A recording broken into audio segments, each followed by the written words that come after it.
All right, now we want to work on the base of our chalice. And I'm going to give ourselves a little bit more room here because we're going to need to adjust our document just a little bit to make room.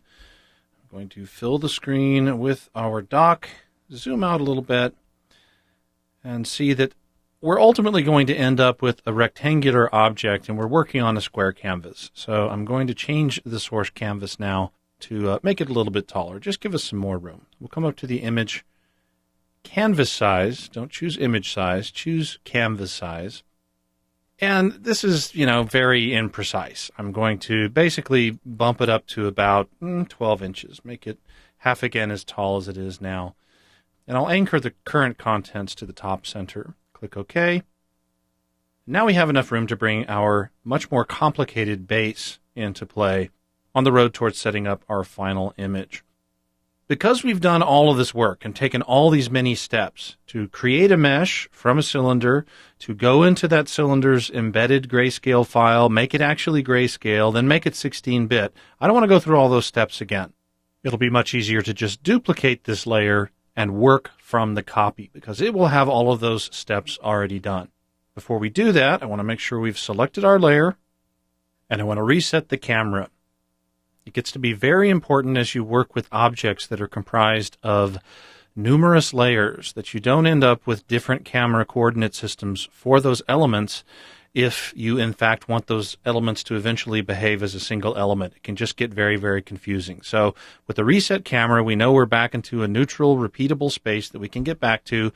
And now I'm going to come over and I'm going to duplicate this layer. I'm just going to hold down the Option key on the Mac, the Alt key on Windows, drag down, and generate an exact copy of our cup, which is now called cup copy, and we're going to change that to base. And because we duplicated our previous layer, we've brought with it all of the work that we've done so far, and all we have to really do is adjust the profile that we've created and build on the embedded grayscale map that we already have. So let's start by coming over to the base layers widget and just dragging that element down to its approximate new position. You'll see that there's no layer interaction at this point. These things are located in the same camera coordinate system in 3D space, but they're overlapping each other respective of their Photoshop layers. We'll correct that a little bit later. Let's move this down so that it looks like a cup above another cup. And now let's come in and start playing with our base. Come over to the cylindrical depth map yet again, double-click. Let's come up and give ourselves the 2-up view. Do it one more time so that we can see everything on screen here. I'm going to come over to my chalice and center that on screen a little bit better and reduce my widget so it's kind of out of the way. And now let's take a look at our curve for this element and see how we can adjust it to make it better resemble the base that we're trying to emulate. And we'll come up here to our adjustments. I'm just going to click the Auto button to restore things back to their original settings. If we click back, we can quickly get our bearings. This allows us to see that things are more or less heading in the correct direction. So let's come back over. And we want to taper this portion.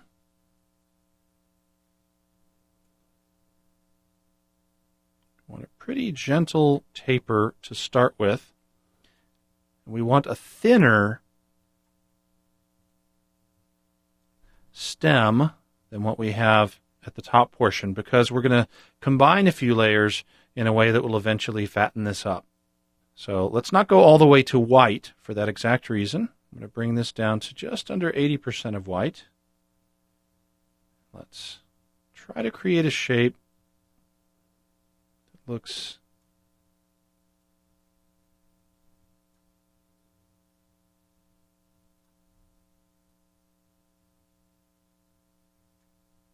something like this.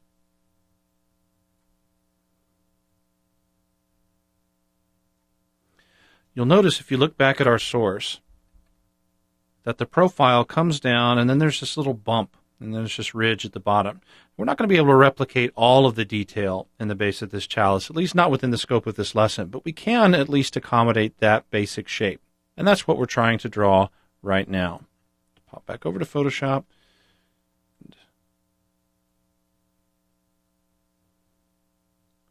It is a very tweaky process. Now let's see where we are. For now, that's pretty good as a starting point in terms of giving us the profile shape that we want, with the base with a little bit of a lip over it. And now let's talk about how to add that sort of bumpy floral profile that gives us those 6 feet that look so interesting on this base. And I'm going to take a series of steps in our Grayscale file that's going to require me to work at a larger size than what we see here. So I'm going to hit the F key, close down our adjustments just for a moment, bring up our layers menu, and I'm going to create a new layer. One thing that I want to teach you in this lesson is that you can start combining layers and different properties of different layers to create more and more complex models using Grayscale maps in Photoshop's 3D. I'm going to need to know where my vertical center point is of our source map here. So I'm going to quickly bring up my rulers. I'm going to drag out a guide, and it should snap. There it is, doink, to the center. So I know now exactly where our center point is. And on our topmost layer, making sure it's selected, I'm going to come back to our gradient tool. Everything else should be as we left it, with our smoothness set down to 0. That's good. We're still working in a 16-bit Grayscale file. That's good. But instead of a pure linear gradient, I want to choose this option here, reflected gradient. I'm going to come over here. We're going to click on the center. It should snap to that point. And with the Shift key down, I'm going to drag to the side and let go. And that's exactly what I was expecting. I would, however, prefer that there be white on the center and black on the edges, which is easily solvable by just hitting Command-I, which inverts the selection. And this gives us, in essence, a bump, so that it's a bit of a trough on the left, bumping up in the center, and then a trough on the right. I'm going to select all, Command-A, Control-A on Windows, come up here to the Edit menu, and choose Define Pattern. We'll call this Bump. Click OK. And now, this next step is a little convoluted, but it's going to work, and it's only a couple of steps. Come up to the image, choose Canvas Size. Make sure we're anchored to the left. And then where it says width, instead of inches, switch it to %. And I'm going to type in 600%. And this is briefly going to generate a very wide canvas that I'm going to have to zoom out to see all of it. At this point, we're going to select all. This layer is still selected, layer 3. Come back up to the Edit menu and choose Fill.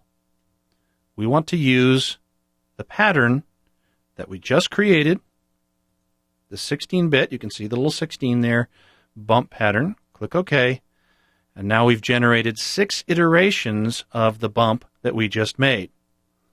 While it's still selected, hit Command-T, Control-T on Windows, and we're going to drag this back to the left until it snaps to the underlying layer. There it is. Boom. You can feel it snap, or you can observe it snap.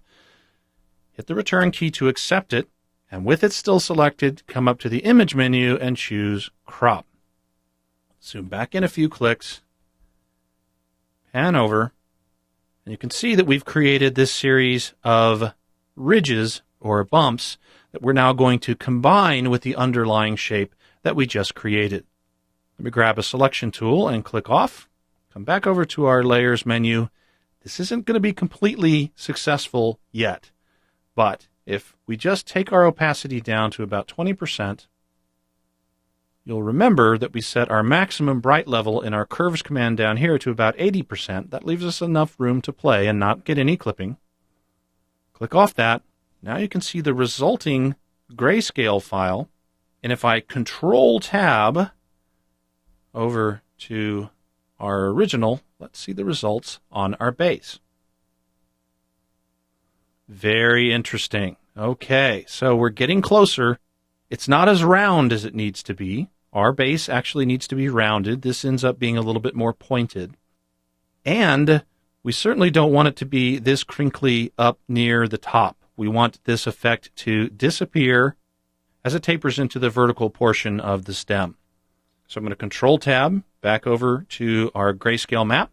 And let's do a couple of things here. I'm going to first go to our bumps layer, and I'm going to change the name of this layer to bumps so we don't lose track of where we are.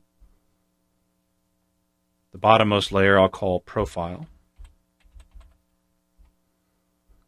And with bumps selected, we're going to come down, choose our adjustment layers, and once again apply curves. Now, before we make any further adjustments, you should note that anything that we do here is now going to affect everything below us. We don't want to do that.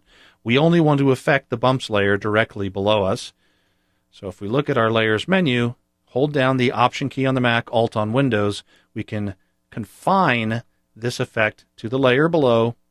Now when we come back to our adjustments, we want to basically smooth out the white and keep it white longer before gently transitioning down to black. And that's going to create kind of a bump effect. It'll also have the visual appearance of really widening out the white part of our map. And that's what we want. We're going to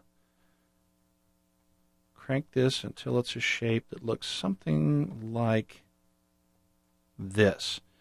You can see the results in here. That little white peak, that crease, has gone away, and the end result looks much smoother. And if we Control-Tab back to our 3D goblet and observe the results, we'll see that we now have a much rounder base. That's great. Really, really great. Now all we have to do is diminish the results towards the top. And that we can do with a simple mask. Control-Tabbing back to our layer. Let's close down our adjustments. We're happy with that. Choose our bumps layer. Let's add a new mask to it. We'll need to make sure that we're on our default colors and choose gradient. We'll go back to our standard linear gradient, not the reflected gradient, but the standard linear gradient. And let's come up here and shift drag vertically from the center up towards the top. I'm going to undo that and start a little further down, say about here.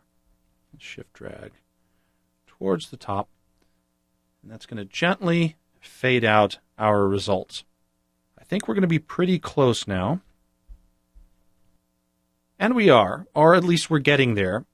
By the way, if you find yourself tabbing back and forth between these documents and you don't see any obvious updates in your main document, it could mean that the link has somehow gotten broken just between the open versions of the documents.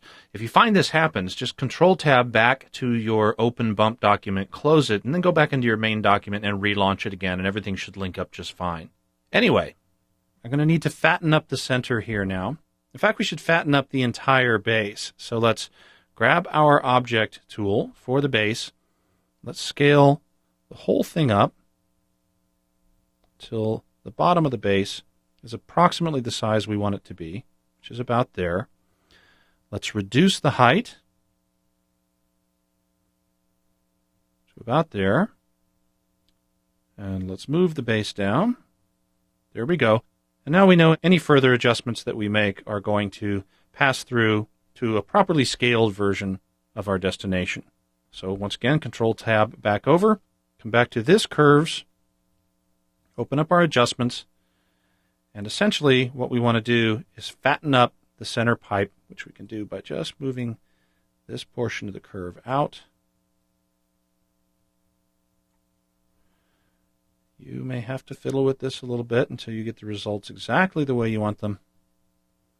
Let's start with that and see how that did. Control-Tab back. We're looking pretty darned good. I think some of what we're seeing here is due to the mask and it being just a pure mix. I think we'll get a smoother result if we try some layer modes. So I'm going to switch back over and to our topmost layer. Instead of just normal, let's see what lighten does. This may take a couple of tries until we get a result we think is good. That's not quite it. So let's come back and try screen. Also not quite there. Come back over. Maybe overlay. There we go. Now we're getting it. Overlay is the good choice. It gives us a nice floral, bumpy base, tapering up to a gradually decreasing, very organic looking disappearance into this normal cylindrical portion of the base. We're going to be obscuring this with the 3D model that we're going to bring in next, so it's fine that there's no detail there now. But there you have it. We generated a pretty complicated 3D model just from a single Grayscale file using the cylinder from Grayscale Mesh. I hope this is starting to get the wheels turning in your head as to the types of things that are possible to model inside Photoshop. And once again, this would be a great time to save your progress.